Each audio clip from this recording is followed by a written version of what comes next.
Question number 4 here is prove that the following functions are increasing for all real values of x. So this is part 1. I start by saying let fx is equal to e to the power of x.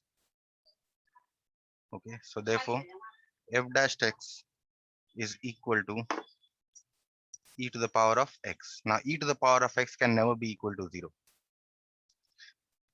That means e to the power of x in fact is always positive. Thus e to the power of x is always positive for uh, let's say x belongs to, for any value of x that you take, any real value, this will always be positive, right? And it will not be negative for any value, and it will not be 0 also for any value. Hence e to the power of x is an increasing function. Let's write this as f dash x is equal to e to the power of x. So f dash x is equal to e to the power of x is always positive, and e to the power of x is increasing for all real values of x.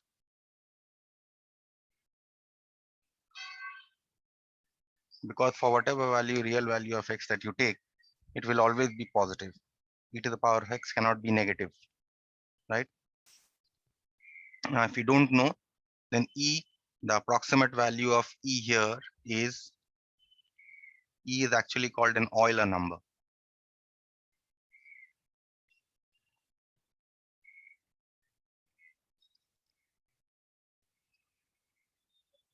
Okay. And approximate value of e then actually an infinite series. Okay. And e, the approximate value of e is equal to 2.72 approximately. Okay. So e to the power of x will always be positive for whatever value of x that you take. Even if you take x as a negative value, then you can write e to the power of minus x, which is 1 by e to the power of x. It will always be positive. Okay.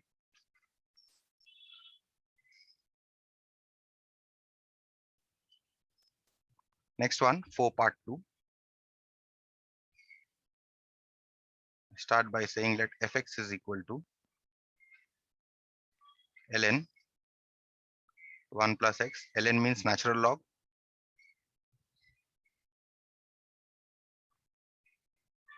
Therefore, now if you differentiate, f dash x is equal to differentiation of log x is 1 by 1 plus x into ddx of 1 plus x, which is 1.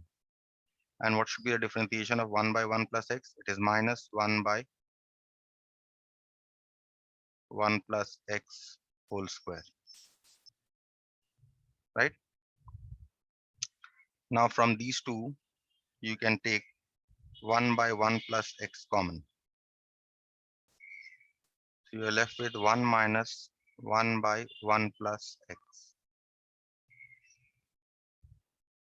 Now 1 by 1 plus x can be written as, if you take the LCM, it is 1 plus x minus 1, which can now be written as this plus 1 and minus 1 will cancel here.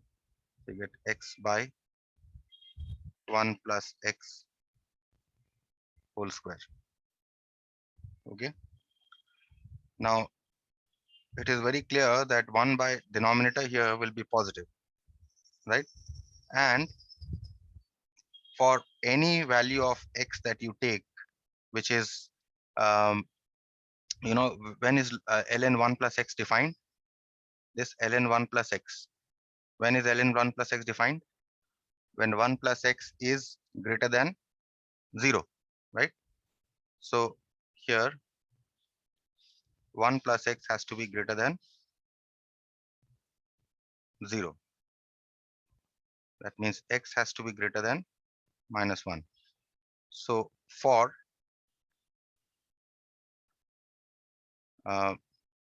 minus 1 and infinity, you see that f dash x will always be greater than 0, right? This function is defined. When is this function defined? Not this one. In fact, this one. When is fx defined? This function fx is defined when this part is greater than 0, right? Only then you can call it a function. So therefore, for -1 and infinity, f dash x is greater than 0. Hence, you can say that fx is increasing for every real value of x. Is this clear?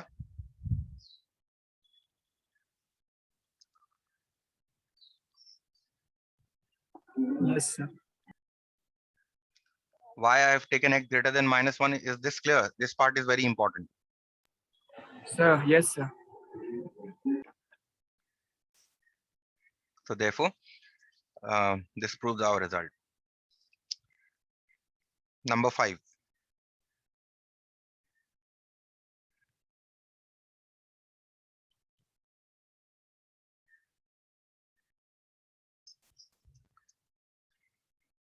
Question is, show that sin x is increasing in 0 pi by 2 and but decreasing in pi by 2 pi. I start by saying let fx is equal to sin x. Now this is the first trigonometric function that we are discussing in case of maxima and minima.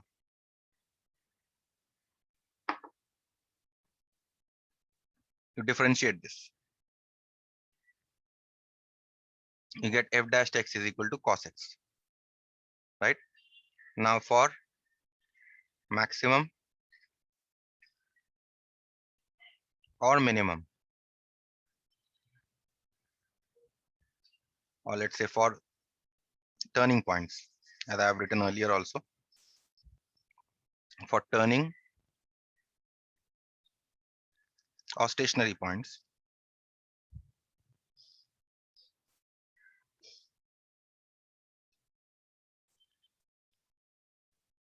we must have the first derivative must vanish. And f dash x we have found above to be cos x. Right? Now what are the intervals given? First interval is 0 pi by 2. Let's consider this interval. So in the interval,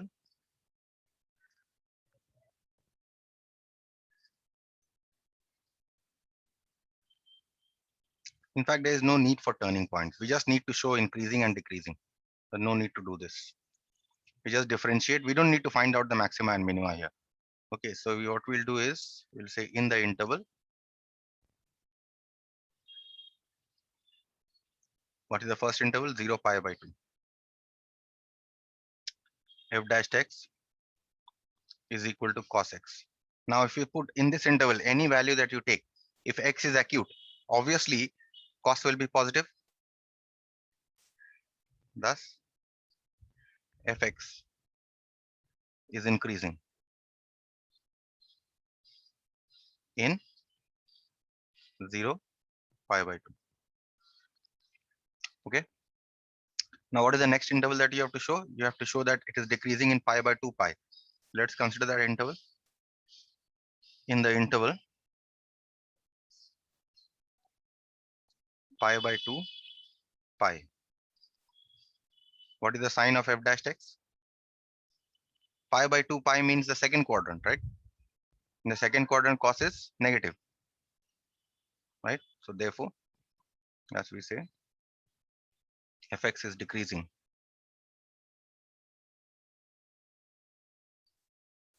in pi by 2 pi. That's it. It is increasing here and it is decreasing here. That is what we had to show. Is this clear?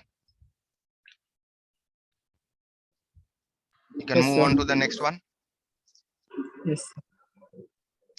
Now, the next one that I want to discuss, till now we have been doing the first derivative test for maxima and minima. Now we come to the most important part, which is called the second derivative test. Okay, now what is the second derivative test? If you see here, the first condition remains the same. In order to find out the turning or the stationary points, the first derivative must vanish, right? Now, once the first derivative vanishes, you get the values of x. And in those values of x, now you want to check whether the function is increasing or decreasing. So how do you check? Now, the second derivative test is for local maxima, you see that dy dx must be 0 because you had already equated dy dx is equal to 0 for turning or stationary points. Now what you do is You differentiate again, and you differentiate again, and you check the sign at that particular values of x. Suppose you get, after dy dx is equal to 0, suppose you get two values of x. You get a quadratic, you get two values of x. At those particular points, you check the sign of the second derivative. If the second derivative is negative, then you say that particular point is a point of local maximum. If, however, the second derivative comes out to be positive, then you say it is a point of local minima. Okay, let me do this one example here, then we can move on to, then I will show you how to show whether it is a point of inflection. Okay, point of inflection also we can find out by second derivative test. Okay, so let us see here this problem. Part one. Find the local maxima and minima, if any, for the following functions. I start by saying let fx is equal to x cube minus 9x square plus 24x minus 12. We differentiate. Therefore, f dash x is equal to 3x square minus 9 into 2x plus 24. So you get here 3x square minus 18x plus 24. Now you can take the factor 3 out to get x square minus 6x plus 8. Now you can factorize this quadratic to get thrice x square minus 4x minus 2x plus 8. And therefore now this can be, from the first two, if you take x common, you get x minus 4. And from the last two terms, you take 2 out, you get x minus 4. So this shows that this can be factorized, f dash x can be factorized as thrice x minus 2 into x minus 4. Okay, now for turning or stationary points, what do we do?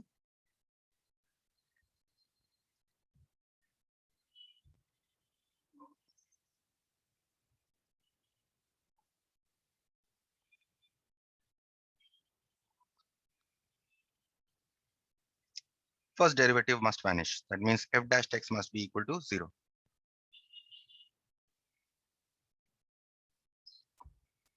Just as we were doing in the first derivative test.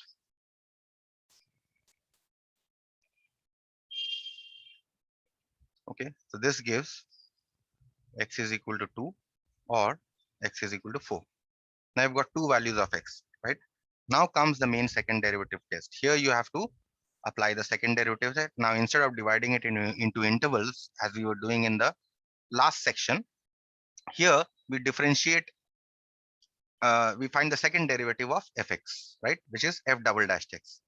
So f double dash x we find. How do you find f double dash x? Which one should I differentiate to find f double dash x? You can differentiate it from here. This is convenient to differentiate. So you get 3 times 2x minus 18, right? So you get 6x minus 18, which can be written as 6 times x minus 3. This is the second derivative. Now what are the points that we are getting? X is equal to 2. We consider this point. At x is equal to 2, we check the sign of f double dash x. At x is equal to 2, f double dash x is equal to f double dash 2 is equal to 6 times 2 minus 3. Now you don't need to simplify here, we just need the sign. This is less than 0, obviously, this is negative. So what is the test here? If you see, go back, what if for second derivative test, if the second derivative is negative, then what do we get? Point of local maxima, right? So what do we say? Thus, fx has a local maxima at x is equal to 2. Okay. Now they have not asked for the maximum value, but you can find out. If they ask you for the maximum value, you can say maximum value of fx at x is equal to 2 is f2. Put it in the original function. What was the original function? 2 cube x cube minus 9 into x square plus 24 into 2 minus 12, right? So you get here, to simplify this, you will get 8. Okay. Is the second derivative test for this part clear, or any question here?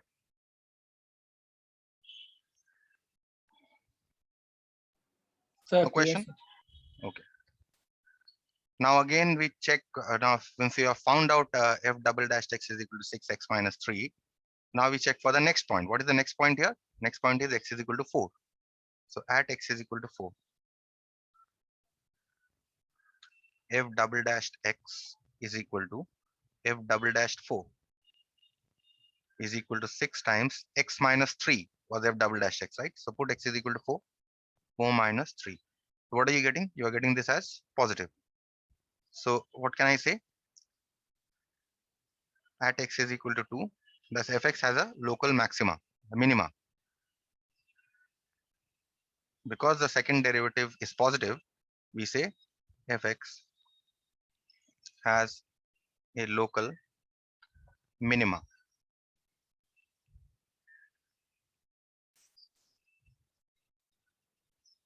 At x is equal to 4, right? So, and if they ask you to find out the minimum value, you'll find out the minimum value by putting x is equal to 4 in the original function. Minimum value of fx at x is equal to 4 is f4.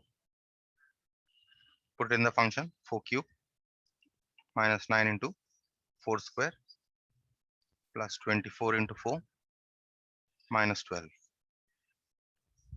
Okay, this you will get as 4. Is this clear right from the beginning? Because this is a principle that we'll be using mostly from now on. Most of the topics will now be based on second derivative test, your applied problems, as well as your application of calculus in economics also. That will also be based on this principle. Is this principle clear, or any clarification you need here?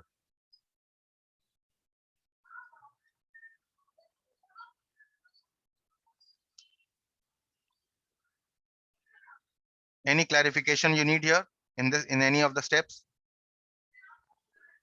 no, sir. Then I can move on to the next problem, and next problem contains the point of inflection. So before moving on to the next problem, I would like to explain what point of inflection means in terms of second derivative test. You already know this in terms of first derivative test, right? Now I would like to explain this in case of the second derivative test, what a point of inflection means. Now, as you know, point of inflection is a point where the first derivative vanishes, right? So this condition remains, right? That is dy dx is equal to 0 or f dash x is equal to 0. This condition remains, whether point of inflection or not, as we have seen earlier also. Now, in case of second derivative test, what does it mean? See, what happens if you are differentiating, okay, first derivative get it equal to 0. What if the second derivative also vanishes? Okay, now you are testing for the sign, right? In the case of second derivative, you are testing for sign, either negative or positive. If the second derivative is negative, you say it is a point of local maxima. If the second derivative is positive, you say it is a point of local minima, and then you find out the minimum or maximum value. But what if the second derivative vanishes? Then what will happen? Then what you do is you find out the third derivative of the function d3y dx3. Okay, you find out the third derivative and you check whether it is equal to 0 or not. We are not bothered about the sign. In case of the third derivative, we do not bother about the sign. Okay, for third derivative, sign is not required.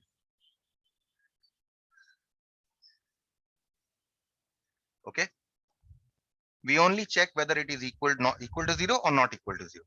Now there are two possibilities.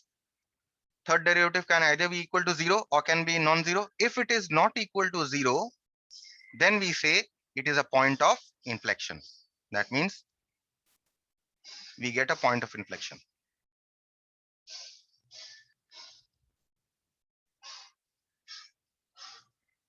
Okay, if third derivative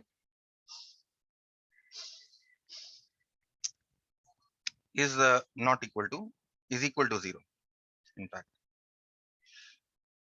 yes, is not equal to 0. If third derivative does not vanish, then we say it is a point of inflection. But what if the third derivative also becomes 0?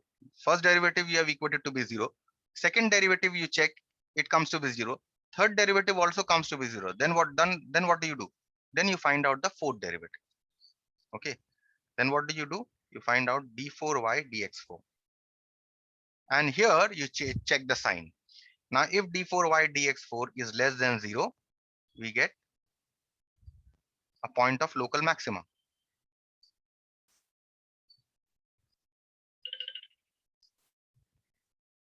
Okay. And if d4y dx4 is greater than 0, we get a point of local minimum. Okay. So remember this. If third derivative does not vanish, then we get a point of inflection. If the third derivative vanishes, then you check for the fourth derivative. Okay. And if the fourth derivative is negative, we get point of local maxima. If the third derivative is positive, we get a point of local minimum. Clear? It will be further clear if I do a problem.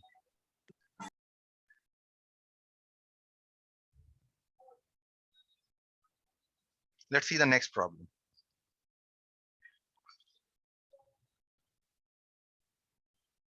Now in the first problem, we got 2 points, right? So both were turning points because one was a point of local maxima, other was the point of local minima. So both were turning points. Let's see here.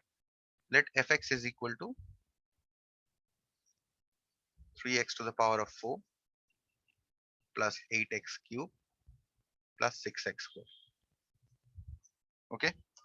Now our first job is to find out f dash x, the first derivative. We equate it to 0 to get the stationary points. Therefore, f dash x is equal to 3 times 4x cube plus 8 times 3x squared plus 6 times 2x. We get this as 12x cube plus 24x squared plus 12x. Now you can take 12x common from this to get x square plus 2x plus 1.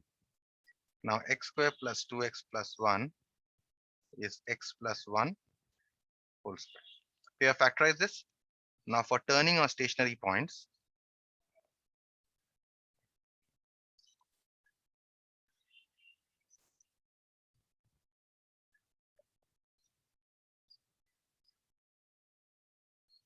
first derivative must vanish. That means you get 12x into x plus 1 whole square must be equal to 0. That means you get either x is equal to 0 or you get x is equal to minus 1. So you're getting 2 points, x is equal to 0 and x is equal to minus 1. Okay. So first let us check for x is equal to 0. But before that, let's first find out the second derivative, f double dash x.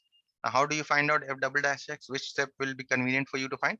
I think this step from here you can find out f double dash x. It will be convenient. So f double dash x is 12 times 3x square plus 24 times 2x plus 12. This is the second derivative. Okay, so you get 36x square plus 48x plus 12.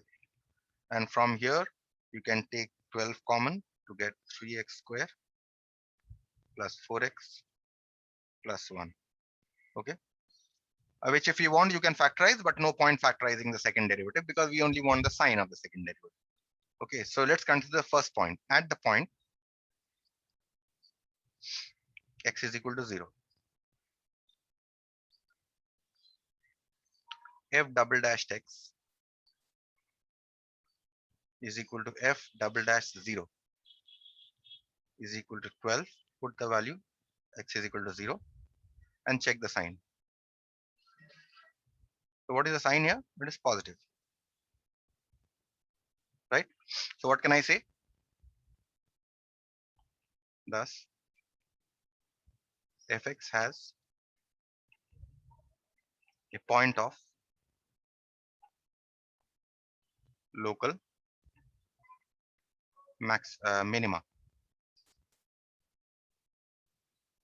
at x is equal to 0, right? Since we don't want the minimum value, still you can find out the minimum value. I'm just writing this as a note.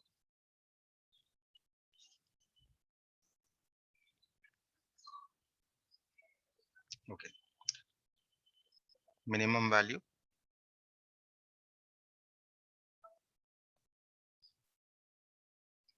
of fx is f0.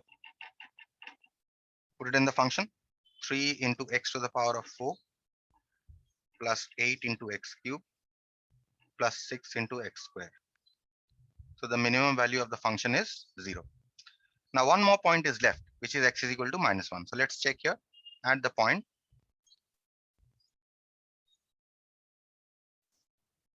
x is equal to -1. F double dashed x is equal to f double dashed -1 is equal to, let's put it here, 12 3 into -1 square plus 4 into -1 plus 1. Okay, so you get here is equal to 12. 3 minus 1 square is 1, so you get 3 here. Minus 4 into -1 is -4, so it's become -4, and you have plus 1. You get 12 times 4 minus 4, which is equal to 0, right? So if you see that we wanted the sign of the second derivative, but the second derivative is vanishing. So therefore, what should be the next step? What should be the next step to find out the third derivative, right? So therefore, we find out the third derivative. F triple dash x. F triple dash x here is f double dash x we have found here.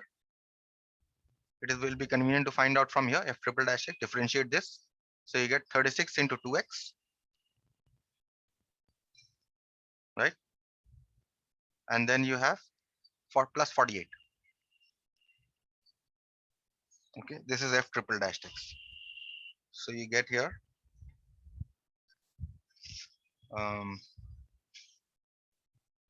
this is 72x plus 48.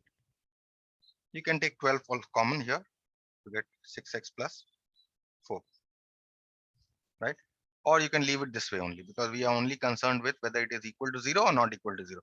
You can factorize or not factorize the other the higher derivative. It's up to you completely. Depends on what you want to calculate. Even if I left it here, there's no problem. Okay, so now we'll check at x is equal to -1 whether the third derivative is equal to 0 or not. F triple dashed x is equal to f triple dashed -1 is equal to, put it here, 12 into 6 into -1 plus 4. So you get here 12 times -6 plus 4, which is obviously negative, right? In fact, not equal to 0. We are not bothered with the sign here because it is a third derivative, which is not equal to 0. And what was it that I told you here? That if the third derivative is not equal to 0, then the point is called the point of inflection. So what can we say? Thus, fx has neither a point of local maxima nor a local minima. Okay, it neither has a point of local maxima or minima. Therefore, x is equal to -1 is a point of inflection.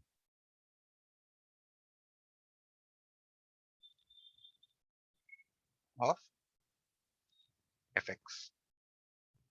Is this clear how to find out the point of inflection? Or any question you Yes. have?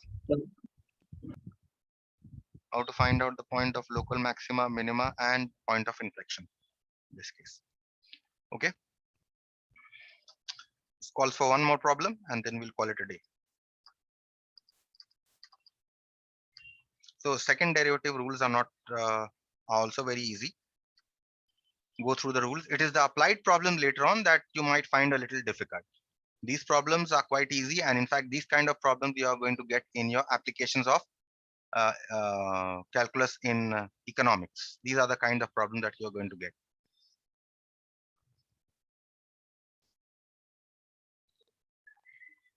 You understand this, and if you can do this, you are very well through.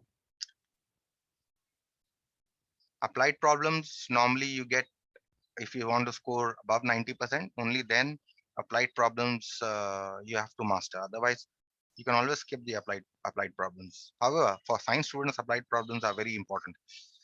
Anyway, third one, we start by saying let fx is equal to x to the power of 4 minus 62x square plus 120x plus 9.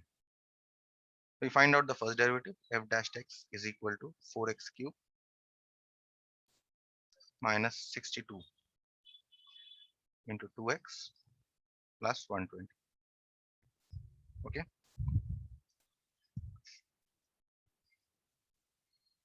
Therefore, you get 4x cube minus 124x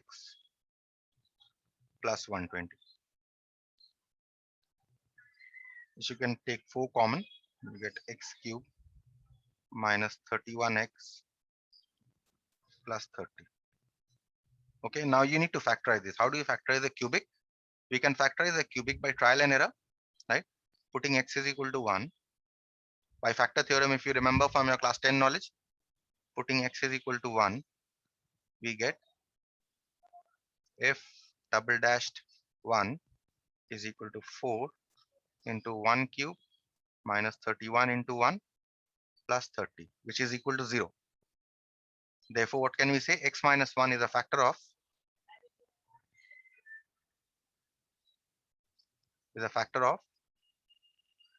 f dashed x. How to get the other factors? You divide, right? So x minus 1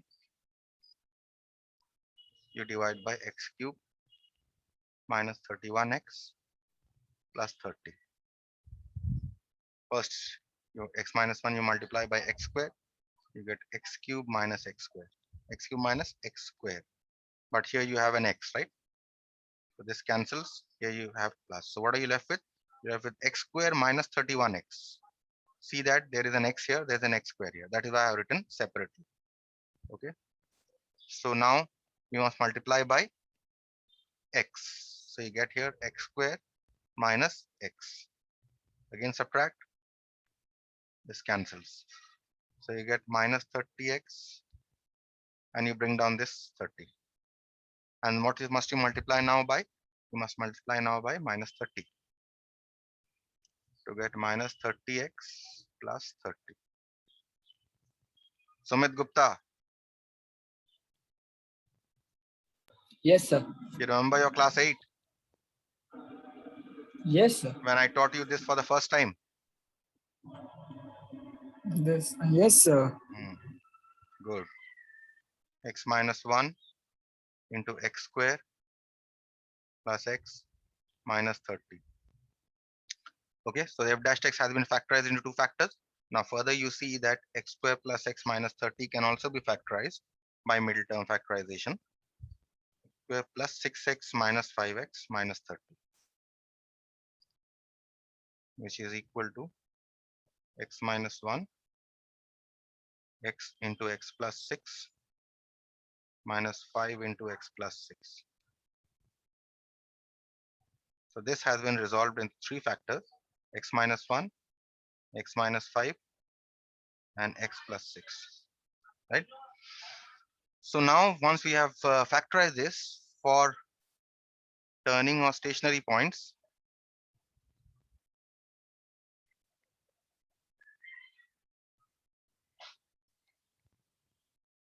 the first derivative must vanish. That means x minus 1 into x minus 5 into x plus 6 is equal to 0. So how many values of x you are getting? You're getting 3 values of x. That means x is equal to 1, or x is equal to 5, or x is equal to -6. Now, for each of these three values, we are going to check for the second derivative. First, find out the second derivative, f double dash x. Which one will you differentiate here to get the value of f double dash x? I think this should be convenient. This or this, both are convenient. Let's choose this.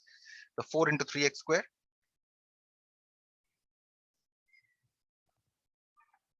Then minus 124.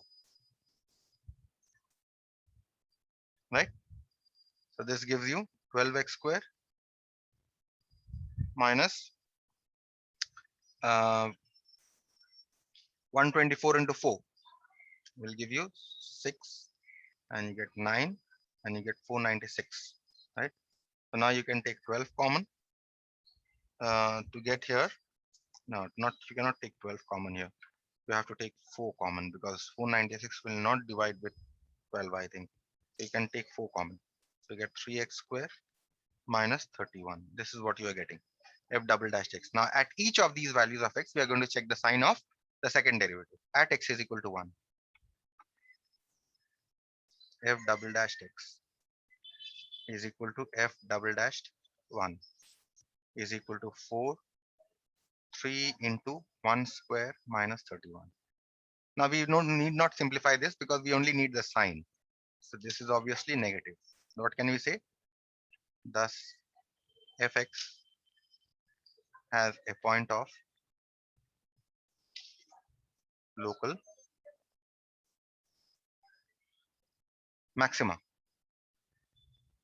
at x is equal to 1. Okay, now they have asked you in the question only for the turning points. We don't need to find out the maximum value, but yet if you want to find out the maximum value, you can put the x is equal to 1 in the original function. Maximum value of fx at x is equal to 1 is f1 is equal to 1 to the power of 4 minus 62 into 1 square plus 120 into 1 plus 9. Okay, and you should be able to get this value as 78. Okay, they haven't asked for this value, but this is how you find. That is why I've given to you as a note. Now you want to find out the sign at x is, what is the next value of x at x is equal to 5. At x is equal to 5, f double dashed x is equal to f double dashed 5 is equal to 4, 3 into 5 square minus 31. Now this obviously will be positive, right? So what can I say? Thus fx has a point of local minima at x is equal to 5,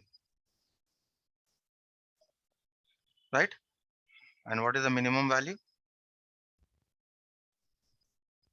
Minimum value of fx at x is equal to 5 is f5 is equal to 5 to the power of 4 minus 62 into 5 to the power 5 square plus 120 into 5 plus 9. Okay, so at x is equal to 5, the value that you are going to get here is 924. This is the minimum value of fx at x is equal to 5. Let's check for the third one. At x is equal to, what is the third value of x here that we have got? We have got x is equal to -6. So at x is equal to -6, f double dashed x is equal to f double dashed -6 is equal to 4, 3 into -6 square minus 31, which is again positive, right? So what can we say? Thus fx has a point of local minima at x is equal to -6. And what is the minimum value?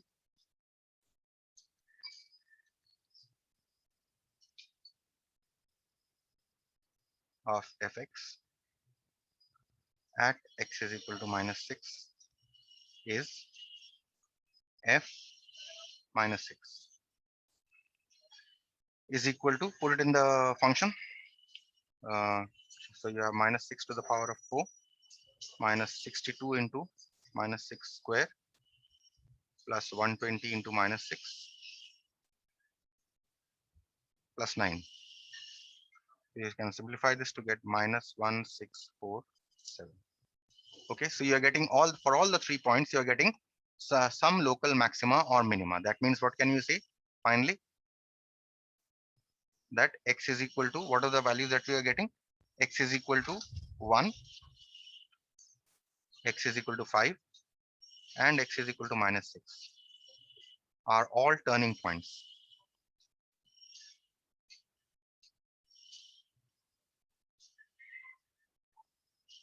Of fx. Clear with this?